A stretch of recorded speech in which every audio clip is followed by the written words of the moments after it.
listening to the Marketing Happy Hour podcast, where we discuss career and industry insights with our peers in marketing. We're here to talk about it all, like the ups and downs of working in social media, how to build authentic relationships in the influencer and PR space, managing a 9-to-5 and a side hustle at the same time, how to be productive in your life and career without losing your sanity, and more. Ultimately, we're here to build a community with you because we're all trying to navigate the world of marketing together. Are you ready? Grab your favorite drink and join your hosts, Cassie and Erica, for this week's episode.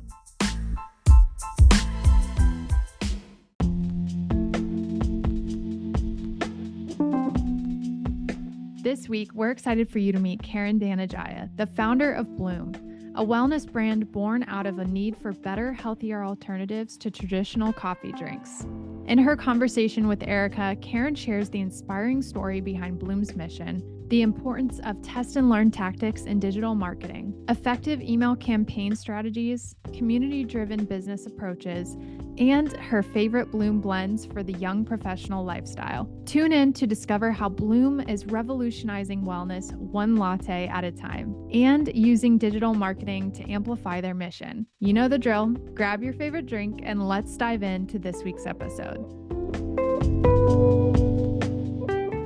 Hi, Karen. How are you?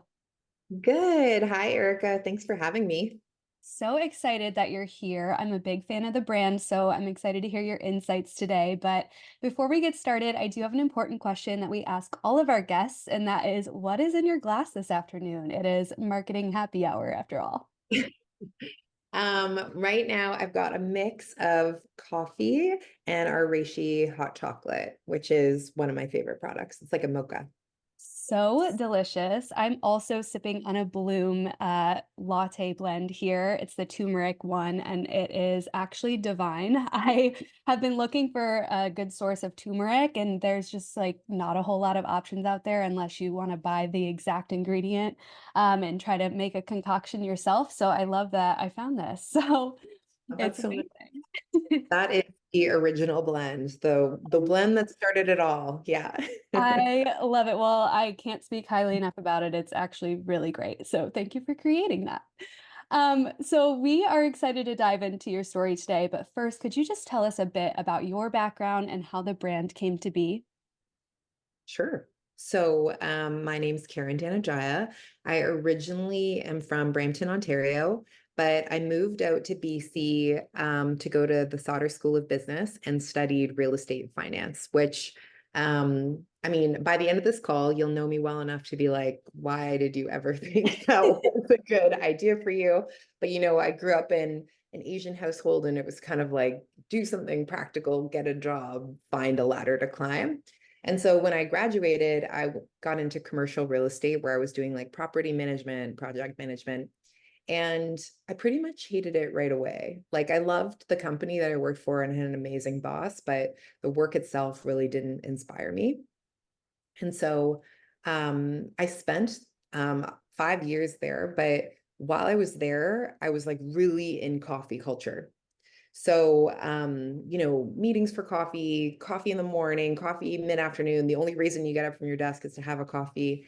And I think the combination of doing work that didn't light me up, like I wasn't feeling passionate, and how much caffeine I was really drinking, the combination of those two things, I just like wasn't in a good space. Sure. I wasn't feeling good. I had anxiety, all that sort of stuff.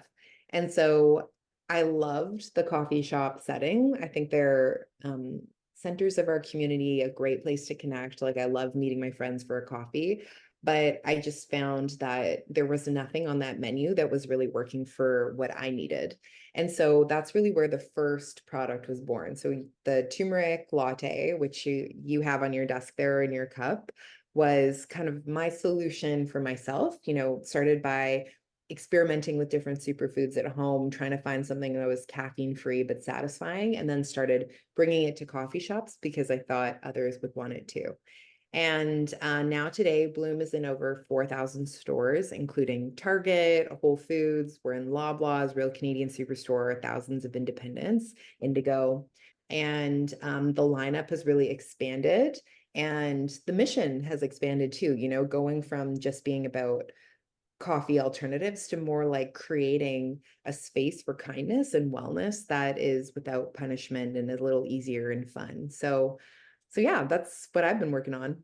So cool. I love that. And you are speaking my language with the coffee shop thing because I, for about 7 years, ran a coffee shop blog that was just highlighting all the fun coffee shops across the Really? country. Uh, So I am with you there. I love coffee shops and all of it's that. My like a eventual lead list. goal, yeah, my eventual goal one day is to open one myself. So we will see. Yeah, I would love to do that too, a Bloom Cafe. That's definitely Yeah. on the list. Yeah. Oh, I love that. And I also love, I saw earlier today that you guys had got into Target, and I am so excited. Next time I go to Target, I will be looking out for you guys. But could you just really quickly chat through some test and learn tactics that your team is employing at Bloom? Why is testing and learning so important to the digital marketing strategy that you guys have? Well, marketing is one of those very frustrating areas of the business where you're never really done, right? Like there's always more you can do. You can always refine messaging. You could always amplify it louder. You could always take it somewhere else to a different space. And the space is constantly changing. So testing and learning, the whole iterative process and has become really ingrained in how we tackle any new projects. In the sense that, Bloom's a small business. We don't have enormous budgets, and anything that we're doing, we have to really quickly learn from and iterate to move forward. Otherwise, we just won't be competitive. Like that's the reality of where we are kind of in the market. Like on top of that, the last few years, the landscape has changed insanely. So, originally when Bloom was founded, this is like pre-pandemic, it's all about brick and mortar, getting into stores. Then there's this period where e-com explodes. It's about, how quickly can you scale through digital ads really is like the focus for the business. And now with Meta being different, the cost of acquisition continuing to go up, now it's all about like retention, community building, back to brick and mortar, and it's changed again. And it's kind of like, how do you go omni-channel? So throughout that process, we're constantly trying different tactics. And what we do internally is that any project that we put forward kind of has to get like the go ahead, the approval. Do we have the resources? Is this, in keeping with our strategic mission? Is this a fly-in project, or is this something that we actually need to do to hit our strategic goals? Because I think, everybody talks about the 80-20 rule, but it's really hard to actually apply in practice because you want to do everything. At least that's how my team is. It's like, that's a great idea. We should definitely do that. And you just all of a sudden your to-do list quadruples. And what happens is like the quality goes down. So as a practice, what we're trying to do is really stick to what our strategic focuses are and test and learn within them.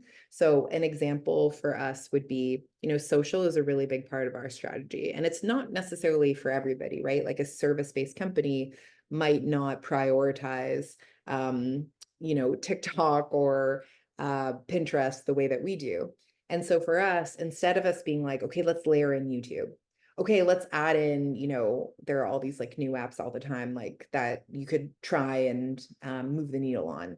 Instead, we want to like go deep in the few channels where our audience, our customer is sitting and test, different types of content, different length of content, different times of day that you're posting, different styles of caption to really understand what moves the needle the most. And so, I think we could always be doing that better. Like the importance of like actually collecting that post-mortem. Like, did it actually do what you intended to do? Is this worth doing again? I think when you're moving fast, it's really easy to skip that step, but it's something that we're trying to get better and better at.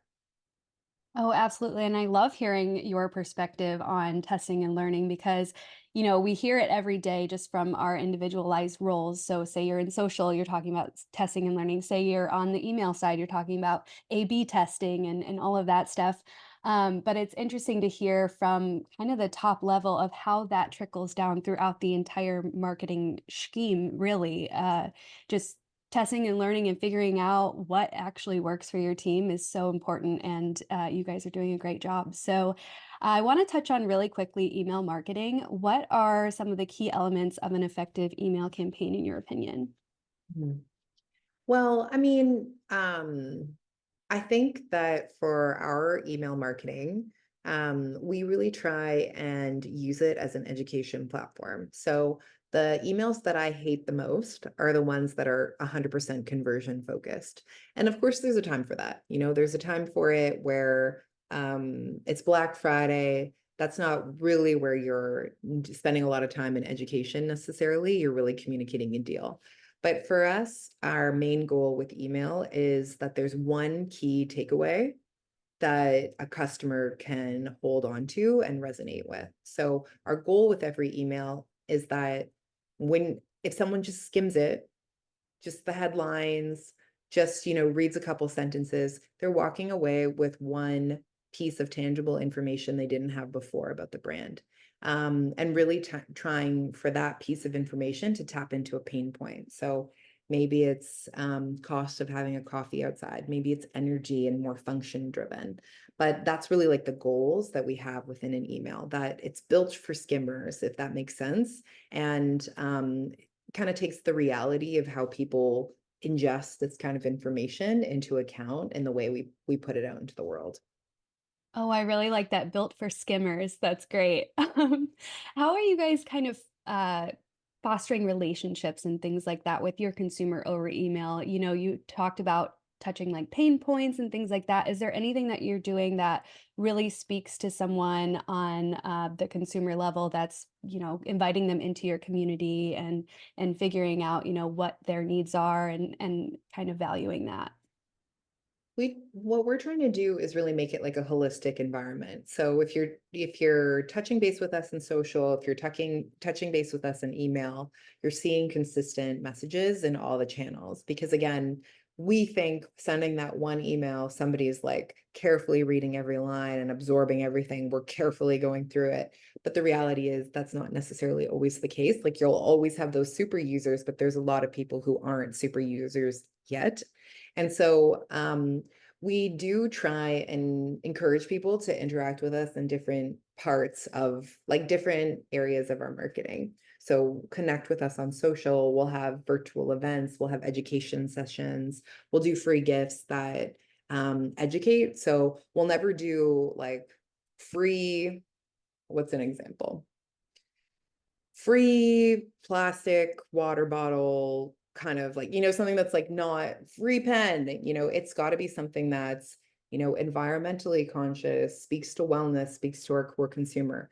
We really try our best that in every way that you engage with the brand, that we're consistent to the core values. And that that's how we're inviting them in, by being consistent, by showing up the way that we say we're going to show up, so that no matter where you engage with us, you're getting the same brand. And I think that's really hard when you've got a small team and people are often working, in silos. Our team is 100% remote. So the importance of having clear brand statement, clear brand taglines, clear values that aren't just like written and tucked away, but are something that you're referencing consistently, so that everyone's speaking the same language and working to row in the same direction. I love that, and it just speaks to the holistic, nature of a great brand story and just a great interaction with your consumer. I think I noticed on your website that you do have like a consumer community. Could you tell us a little bit about that and kind of how that plays into the community that you're having across the board? Yeah, like an example is right now Blume's doing this program called 21 Kind. So we saw on TikTok a program called 75 Hard. For those that aren't familiar with it, it was really strict. It's like a exercise twice a day for 45 minutes, drinking liters of water. And if you don't hit if you don't complete a full day, then you're back to the beginning. You restart to the 75 days. And it's great. It's great that there's challenges, but it just didn't align with our values in the sense that we want to have more kindness, more forgiveness. Nobody's perfect. And instead, we launched the 21 Kind challenge. And within the first day, we had 700 people sign up to participate in this challenge, which is really about us supporting each other, sharing the wins, doing something nice for yourself every day, and like a gentler introduction to a challenge like that. And so we do things like this around quarterly. The idea is like ways to engage, ways to educate on the brand, and most importantly, ways to support our customers solve pain points. Because I think a lot of brands forget that that's what our original that is why we exist, right? The business shouldn't exist unless it's solving a pain point, a problem. And so those challenges are ways for us to engage the community, get them interacting with each other, get them experiencing the products in a way where they're learning if it does solve that pain point for them, and for us to like work back to that overarching mission. I love that. I think that's incredible that you guys are doing that, quarterly to really engage with your consumer. I think that's so smart. And more brands should be doing things like that because it really, makes the consumer feel connected to the brand and they have a reason to keep coming back and buying your new products and things like that as they come out. Even though that's not 100% the goal of fostering the community in the first place, that's a nice little perk that comes with it. I love that. Yeah, Um, if I could just like add on to that, I think so often we talk about being like conversion focused marketing. So, you're thinking about this funnel and you're thinking really about the end of the funnel. You're like, how do we get them to convert and buy a product? And what my learning has been really recently, honestly, in the last few months is like, do we spend enough time prospecting? Do we spend enough time like fostering? Do we spend enough time educating? And very few people, including myself, make a purchase instantly like that. Maybe I've had a glass of wine and I'm on TikTok and I see something really convincing. I might do it. But for the most part, I'm really careful about the decisions I make and the brands I want to buy into, especially online when you don't necessarily know them. And so we recently just did this exercise where we divided up our spend, our projects, our efforts, our resources, like our team resources, into the funnel. So, how much are we doing for the prospecting level? How much are we doing kind of like this middle intent level? How much are we doing for the conversion? And we found that, 70 to 80% was really focused at the bottom. And so who are you converting? Who are you converting if you're not it really should be the opposite. And so I'm not talking like specifically in digital ads, although I think it's true for that as well, but it's in everything you do, like in emails you send, how much of them are like buy one now today versus hey, this could help you, like, are you having trouble sleeping? Here, this is why you're having trouble sleeping. Have you like, these are things that could help you sleep better, and this is why sleep is important. So yeah, it's like the learning that we're working on, and it's really hard when brands have like revenue goals they need to hit today. It's very easy to get sucked into like the short term, but we're trying as a company to take a step back. We're not here to make our annual plan. We're here to be like a movement in space, and that means that we have to start thinking about it in a longer horizon. Oh, so good. That was like just a gem of advice. Just even thinking about some of our listeners and our community members that we have at Marketing Happy Hour, they're always asking questions about this because they hear us say, Cassie and I both say that relationships are literally the key to any business. And they're always asking, how can I focus on that when I'm being asked to do XYZ to drive sales, to like hit numbers and things like that. So I love that you said that, and I will be passing this episode along to everyone who asked those questions because I think that's incredible. Um, Really quickly, because we love wellness here on the show, and your mission is to become your best friend in wellness. We just have to get your thoughts on what your favorite Bloom blends are for the young professional lifestyle, especially if we're trying to steer clear of coffee or find some good alternatives there. Well, everyone is so different. And the thing about the Bloom flavor profiles is not all of them are for everyone. Like we've got like floral ones where you either love lavender or you don't. I would say our number one bestseller always is matcha. We've got a matcha coconut that has greens mixed in. So I use it in smoothies. I'll put it in my oatmeal, or I'll just make like a matcha latte with it, hot or iced. So that has, since basically the day that it launched, been our number one SKU. And then I would say the one that is always like really sneaky in terms of people's favorites is the turmeric and the beetroot. So it's not the one that necessarily people buy the first time that they come to the brand. Like they're buying the flavors they know, caramel, pumpkin spice, um, things like really driven by function, but they end up with kind of these like core flavors that are super versatile. Like they're great in a bunch of different recipes. So yeah, I would, we are launching a quiz actually on our website as a way to help navigate which blend is best for you. But the whole premise of Bloom is that, you know, when you walk the supplement aisle, it's very clinical, lots of olive branches and, single ingredient products where to make a smoothie, you're like adding a bit of maca, adding cocoa, adding protein powder. Like it's all, kind of like DIY and super like stodgy almost. Like there's no love there and no fun. And it's not something you want to share. It's just like what you do for yourself. And so with Bloom, we really want to create wellness rituals that you indulge in, that are a treat, that you want to share with a friend, that you feel like if you have a friend over at night and you want to make a blue lavender latte, like it's like a special thing to do together.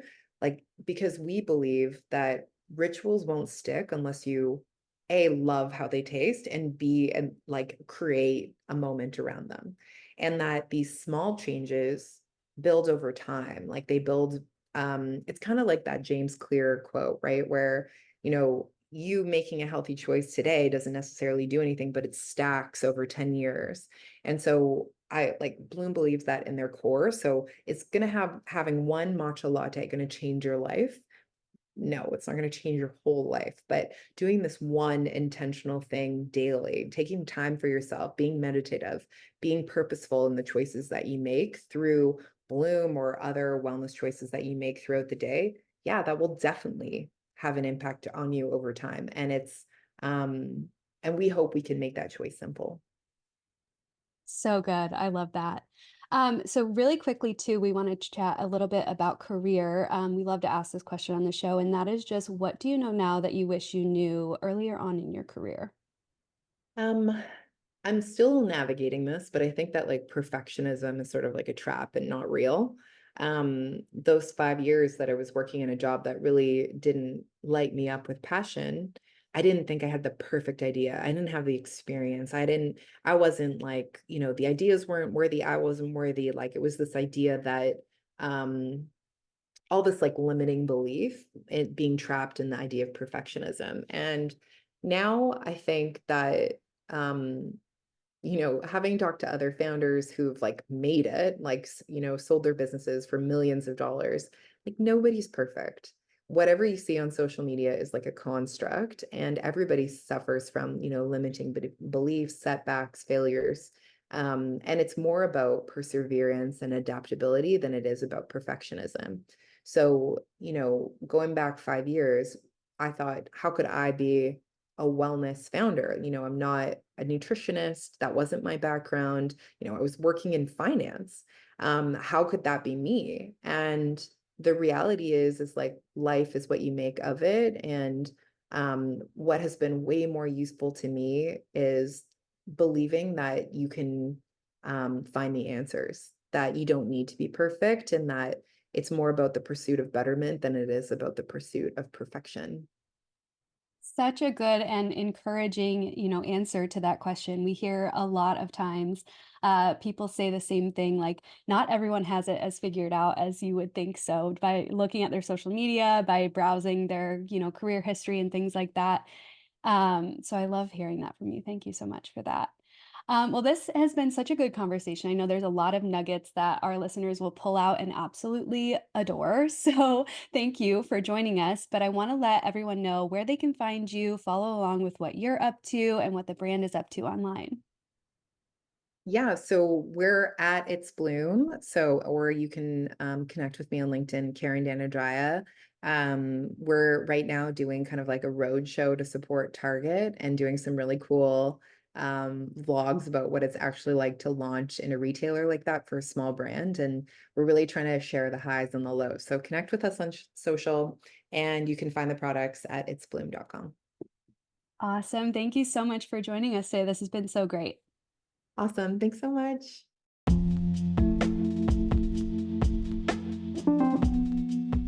Thank you so much for listening to this episode of the Marketing Happy Hour podcast.